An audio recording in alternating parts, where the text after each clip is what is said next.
paz, irmãos, bom dia, que Deus te abençoe nesta manhã de domingo. Estamos iniciando mais um ciclo de estudos e a partir de hoje nós vamos estar falando sobre Cristologia, estudos sobre a pessoa de Jesus Cristo. Então são vários temas: a pessoa de Jesus Cristo, a vida de Cristo, seu ensino e relacionamentos, Jesus e a obra restauradora de Deus. E dentro desses temas são vários subtemas que nós vamos estar trabalhando durante esses próximos domingos. Vamos então orar para que o Espírito Santo esteja nos dando sabedoria e condições de entender o propósito desse estudo. Pai, em nome de Jesus, nós estamos diante do Senhor. Sabemos, ó Deus, da necessidade que temos de buscar a Tua presença, de entendermos a Tua palavra, aquilo que o Senhor tem para nós, Pai. Ajuda-nos nesta manhã a entender a palavra do Senhor para as nossas vidas, em nome de Jesus. Amém. Cristologia tem, nas suas definições, diz o seguinte: é estudo da personalidade, história e doutrina de Cristo. É o estudo sobre Cristo, é uma parte da teologia cristã que estuda e define a natureza de Jesus, a doutrina da pessoa e da obra de Jesus Cristo, com uma particular atenção à relação com Deus. Estuda a pessoa, posição, poder, preeminência e propósito de Cristo.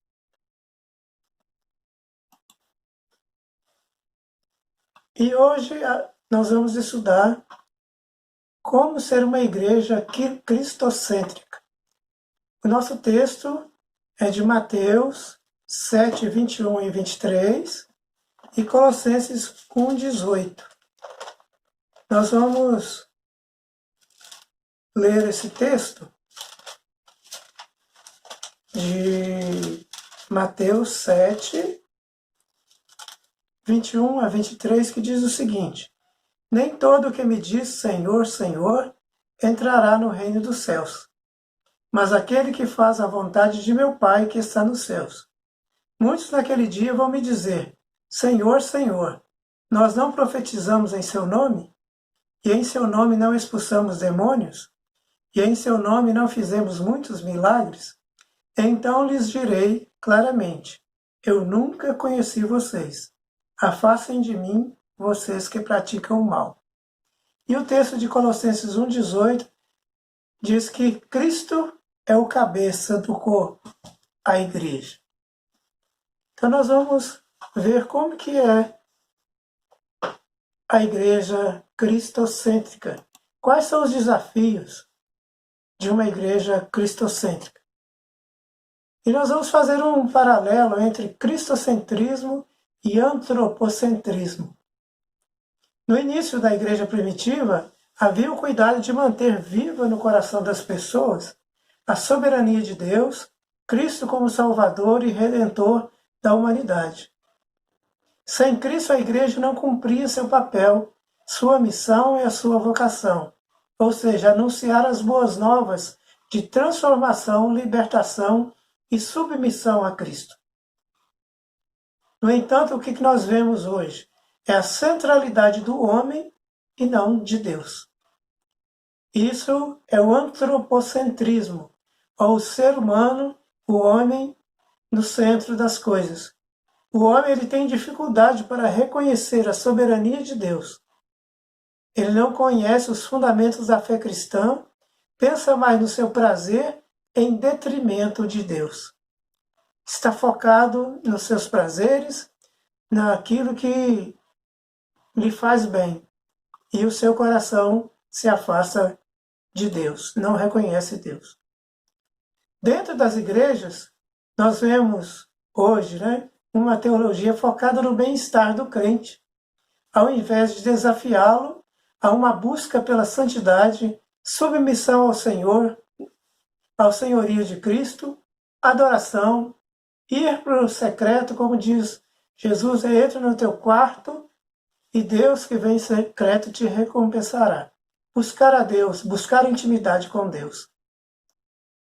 Vários cânticos que levam a isso, de você ser abençoado, que você é o melhor, que Deus quer o melhor para você, e poucos desafios em relação à nossa submissão ao senhorio de Cristo. Temos também as chamadas igrejas pastorcêntricas. Interessante isso. Onde a figura do pastor é determinante. Suas decisões e ideias não são questionáveis. Os membros acham tão importante a figura do pastor que acha difícil questionar as suas ideias, suas atitudes. E por isso ele passa a se achar uma pessoa quase que sobre-humana, cheia do poder de Deus, e isso leva ao autoritarismo. Começa a dizer, na minha igreja, aqui eu não permito isso, não permito aquilo. Passa a ser senhor da igreja, dos membros, e age com autoritarismo. Deus só fala do púlpito. Quantos pastores e pastoras que querem que os membros deem satisfação de tudo, do seu comportamento, das suas viagens. Então, é uma igreja pastorcêntrica. Mas na Igreja de Cristo, pastores e pastoras são chamados a servir. Os leigos e as leigas a empregarem seus dons no exercício de ministérios. É a união de todas as pessoas nas diversas funções que fortalece o corpo da igreja. O que nós poderíamos chamar, que a igreja metodista reconhece como o sacerdócio de todos os crentes. Todas as pessoas têm a possibilidade de realizar algo para a obra do nosso Deus. O texto que nós lemos, de Mateus e de Colossenses, Jesus começa dizendo o seguinte: nem todo que me diz Senhor, Senhor entrará no reino dos céus, mas aquele que faz a vontade de meu Pai que está nos céus.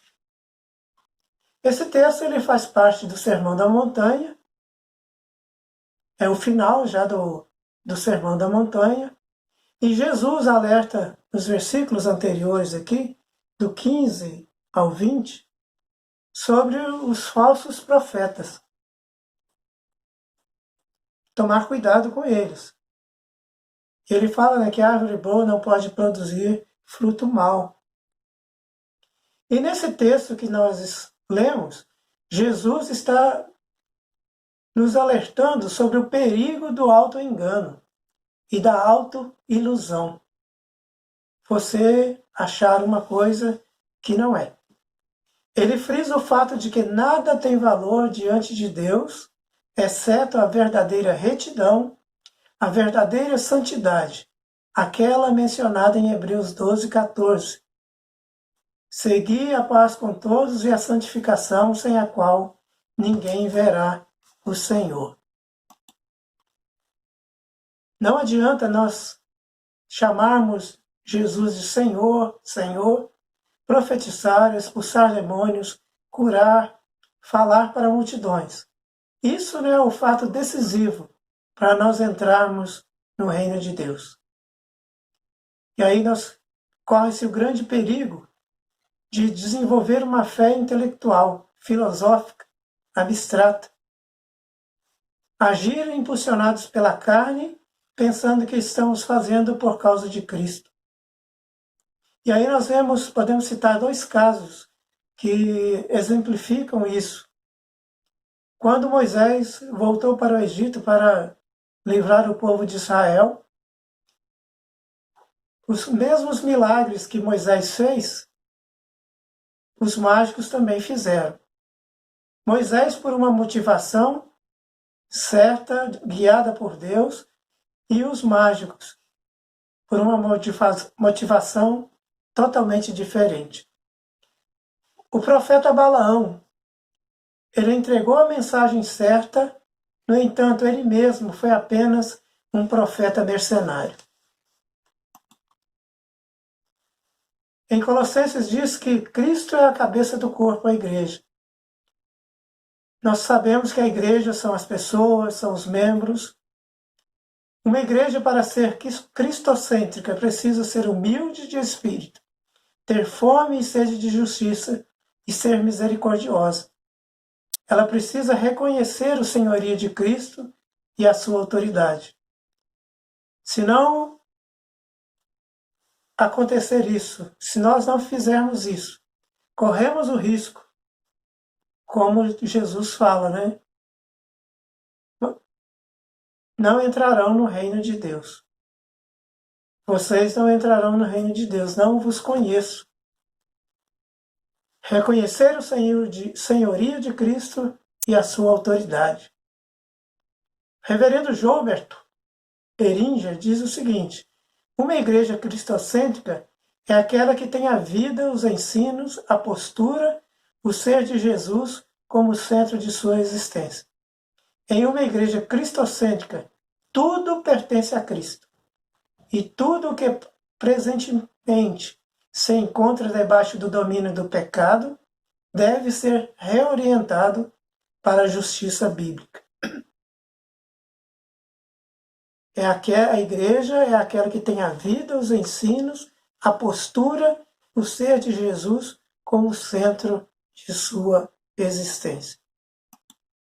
São esses que Jesus está chamando e que vai ter o convite para que entrem no seu reino. Fazer a vontade de Deus, ouvir seus ensinamentos e obedecer é o critério para entrar no reino de Deus. Fazer a vontade de Deus, ouvir seus ensinamentos e obedecer. Esse é o critério para entrar no reino de Deus. O desafio para a igreja hoje é viver plenamente sua espiritualidade em compromisso com o nosso Deus. Como diz o texto, logo a seguir, construirmos nossa casa sobre a rocha, sermos sensatos, sermos sábios. Aquele que é inteligente, que é temente a Deus, ele constrói a sua casa, a sua vida sobre a rocha que é Jesus Cristo. Não se submeter ao evangelho fácil pregado na maioria das igrejas hoje. A igreja precisa denunciar o pecado, pregar a justiça de Deus, chamar a atenção para a necessidade de santificação. O pastor Hernandes Dias Lopes ele diz o seguinte: se queremos ser uma igreja verdadeiramente cristocêntrica, a vida deve preceder a ação. O caráter deve preceder a performance. A vida com Deus deve preceder o testemunho no mundo.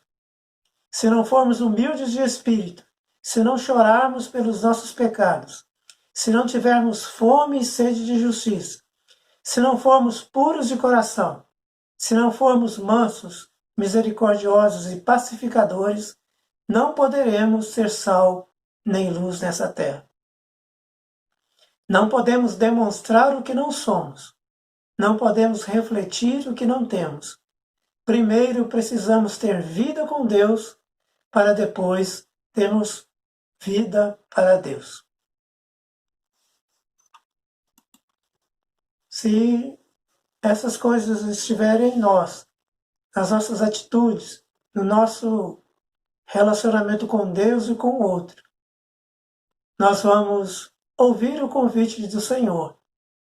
Vinde, benditos meu Pai, possuir por herança o reino de Deus. Então isso é o desafio da igreja. Uma igreja que reconhece o senhorio de Cristo. Não que tenha uma fé intelectual, baseada apenas na emoção, mas uma fé viva que parte de um relacionamento profundo com o nosso Deus.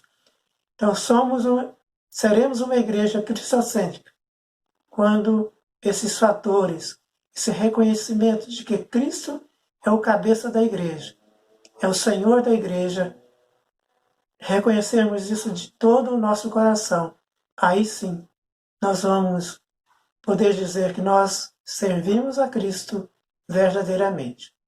Que Deus nos ajude, nos faça entender a sua palavra, em nome de Jesus. Amém.